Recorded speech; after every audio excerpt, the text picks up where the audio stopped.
So we're going to talk about how to be specific about what it is that we want. If we're describing how we're going to do a job or how we need them to do the job, and we set specific expectations and outcomes, you're more likely going to have people who are going to self-select out of that process. If you just give them a list of what they're going to do or what they need to do, they're like, oh, I can do that, I can do that, I can do that. Okay, I'll apply. Well, but if you don't describe your culture and you don't describe the expectations and you don't describe the outcomes that they need to achieve, they may, if you explain those things, then they may go, oh, that's really more work than I want to do, or that's not the way I want to do it. So we're going to talk a little bit about that in just a second. And also, there is this phenomenon going on right now with just the general marketplace, because we do have a lot of government stimulus going in, and kids are still not back in school. Now that we're in summer, they're just extending that time to stay home with their kids. I think some of that's going to get better in the fall when kids are back in school and people are like, okay, I got to get back to work. Hopefully that's going to help that process as well. And you won't have as many people just applying because they have to meet the unemployment requirements. We're always going to have some of that. It's going to exist, but it's pretty high right now, and it's challenging. You're going to get people who are applying who generally aren't qualified at all. So you'll hopefully see some of that change, Liz. Okay, so I want to show you a little bit of the golden circle. So bear with me here if I can make technology work. We may have to skip through the video. Or, oh, we're good. Okay, hold on one second. Okay, let's try this. Can you see that? Okay. When others are able to achieve things that seem to defy all of the assumptions.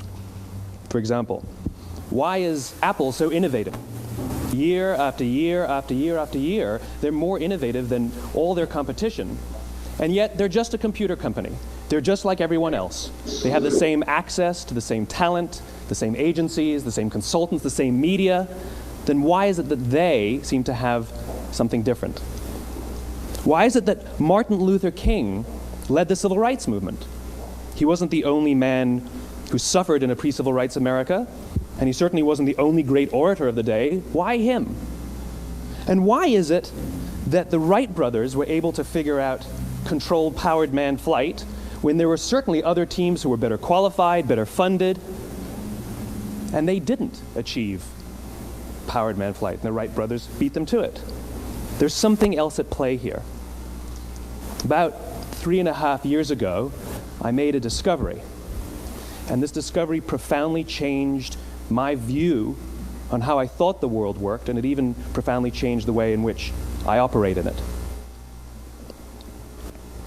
As it turns out, there's a pattern. As it turns out, all the great and inspiring leaders and organizations in the world, whether it's Apple or Martin Luther King or the Wright brothers, they all think, act, and communicate the exact same way, and it's the complete opposite to everyone else. All I did was codify it. And it's probably the world's simplest idea. I call it the golden circle.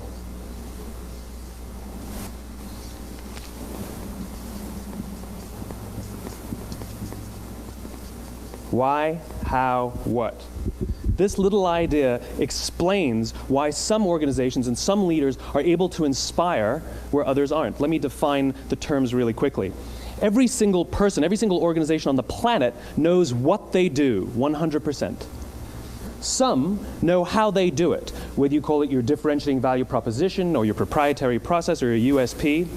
But very, very few people or organizations know why they do what they do. And by why, I don't mean to make a profit. That's a result. It's always a result. By why, I mean what's your purpose? What's your cause? What's your belief? Why does your organization exist? Why do you get out of bed in the morning? And why should anyone care? Well, as a result, the way we think, the way we act, the way we communicate is from the outside in. It's obvious. We go from the clearest thing to the fuzziest thing. But the inspired leaders and the inspired organizations, regardless of their size, regardless of their industry, all think, act, and communicate from the inside out. Let me give you an example. I use Apple because they're easy to understand and everybody gets it. If Apple were like everyone else, a marketing message from them might sound like this. We make great computers. They're beautifully designed, simple to use, and user-friendly. Want to buy one? Meh. And that's how most of us communicate. That's how most marketing is done, that's how most sales is done, and that's how most of us communicate interpersonally. We say what we do, we say how we're different or how we're better, and we expect some sort of behavior, a purchase, a vote, something like that. Here's our new law firm. We have the best lawyers with the biggest clients. We have, we always perform for our clients, do business with us. Here's our new car. It gets great gas mileage. It has, leather seats. Buy our car. But it's uninspiring. Here's how Apple actually communicates. Everything we do, we believe in challenging the status quo. We believe in thinking differently. The way we challenge the status quo is by making our products beautifully designed, simple to use, and user-friendly. We just happen to make great computers. Want to buy one? Totally different, right? You're ready to buy a computer from me. All I did was reverse the order of the information. What it proves to us is that people don't buy what you do, people buy why you do it. People don't buy what you do, they buy why you do it. This explains why every single person in this room is perfectly comfortable buying a computer from Apple. But we're also perfectly comfortable buying an MP3 player from Apple, or a phone from Apple, or a DVR from Apple. But as I said before, Apple's just a computer company. There's nothing that distinguishes them structurally from any of their competitors. Their competitors are all equally qualified to make all of these products. In fact, they tried. A few years ago, Gateway came out with flat-screen TVs. They're eminently qualified to make flat-screen TVs. They've been making flat-screen monitors for years. Nobody bought one. And Dell came out with MP3 players and PDAs. And they make great quality products, and they can make perfectly well-designed products, and nobody bought one. In fact, talking about it now, we can't even imagine buying an MP3 player from Dell. Why would you buy an MP3 player from a computer company? But we do it every day. People don't buy what you do, they buy why you do it. The goal is not to do business with everybody who needs what you have. The goal is to do business with people who believe what you believe. Here's the best part. None of what I'm telling you is my opinion. It's all grounded in the tenets of biology, not psychology, biology. If you look at a cross-section of the human brain, looking from the top down, what you see is the human brain is actually broken into three major components that correlate perfectly with the golden circle. Our newest brain, our Homo sapien brain, our neocortex, corresponds with the what level. The neocortex is responsible for all of our rational and analytical thought and language. The middle two sections make up our limbic brains, and our limbic brains are responsible for all of our feelings, like trust and loyalty. It's also responsible for all human behavior, all decision-making, and it has no capacity for language. In other words, when we communicate from the outside in, yes, people can understand vast amounts of complicated information like features and benefits and facts and figures. It just doesn't drive behavior. When we communicate from the inside out, we're talking directly to the part of the brain that controls behavior, and then we allow people to rationalize it with the tangible things we say and do. This is where gut decisions come from. Sometimes you can give somebody all the facts and your figures, and they say, I know what all the facts and details say, but it just doesn't feel right. Why would we use that verb? It doesn't feel right. Because the part of the brain that controls decision-making doesn't control language. And the best we can muster up is, I don't know, it just doesn't feel right. Or sometimes you say you're leading with your heart or you're leading with your soul. Well, I hate to break it to you, those aren't other body parts controlling your behavior. It's all happening here in your limbic brain, the part of the brain that controls decision-making and not language. But if you don't know why you do what you do, and people respond to why you do what you do, then how will you ever get people to vote for you or buy something from you, or more importantly, be loyal and want to be a part of what it is that you do? Again, the goal is not just to sell people who need what you have. The goal is to sell to people who believe what you believe. The goal is not just to hire people who need a job. It's to hire people who believe what you believe.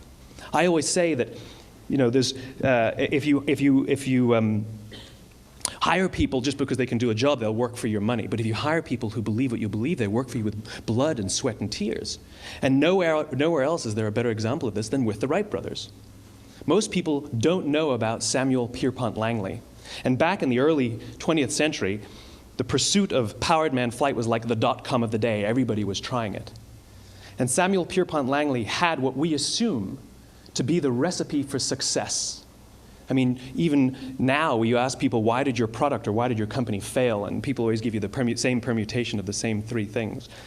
Undercapitalized, the wrong people, bad market conditions. It's always the same three things. So let's explore that. Samuel Pierpont Langley was given $50,000 by the War Department to figure out this flying machine. Money was no problem. He held a seat at Harvard and worked at the Smithsonian and was extremely well connected. He knew all the big minds of the day. He hired the best minds money could find, and the market conditions were fantastic. The New York Times followed him around everywhere, and everyone was rooting for Langley. And how come we've never heard of Samuel Pierpont Langley? A few hundred miles away in Dayton, Ohio, Orville and Wilbur Wright.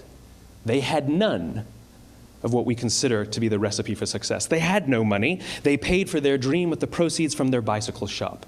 Not a single person on the Wright brothers' team had a college education, not even Orville or Wilbur. And the New York Times followed them around nowhere. The difference was Orville and Wilbur were driven by a cause, by a purpose, by a belief. They believed that if they could figure out this flying machine, it'll change the course of the world. Samuel Pierpont Langley was different. He wanted to be rich, and he wanted to be famous. He was in pursuit of the result. He was in pursuit of the riches. And lo and behold, look what happened. The people who believed in the Wright brothers' dream worked with them with blood and sweat and tears.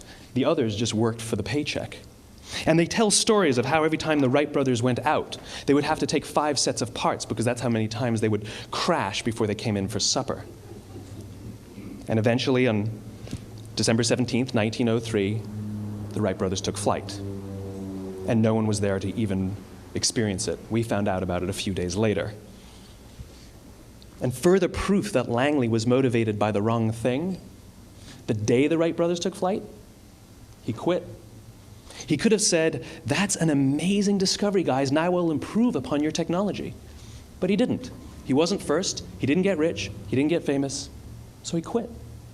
People don't buy what you do, they buy why you do it. And if you talk about what you believe, you will attract those who believe what you believe. Well, why is it important to attract those who believe what you believe? People don't, the goal is to hire people who believe what you believe.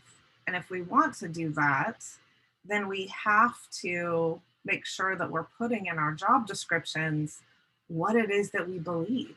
So that might be some background work that you need to do to discover what your why is. But let's finish this up really quick. In the summer of 1963, 250,000 people showed up on the Mall in Washington to hear Dr. King speak. They sent out no invitations, and there was no website to check the date. How do you do that? Well, Dr. King wasn't the only man in America who was a great orator. He wasn't the only man in America who suffered in a pre-civil rights America. In fact, some of his ideas were bad. But he had a gift. He didn't go around telling people what needed to change in America. He went around and told people what he believed. I believe, I believe, I believe, he told people. And people who believed what he believed took his cause and they made it their own, and they told people. And some of those people created structures to get the word out to even more people.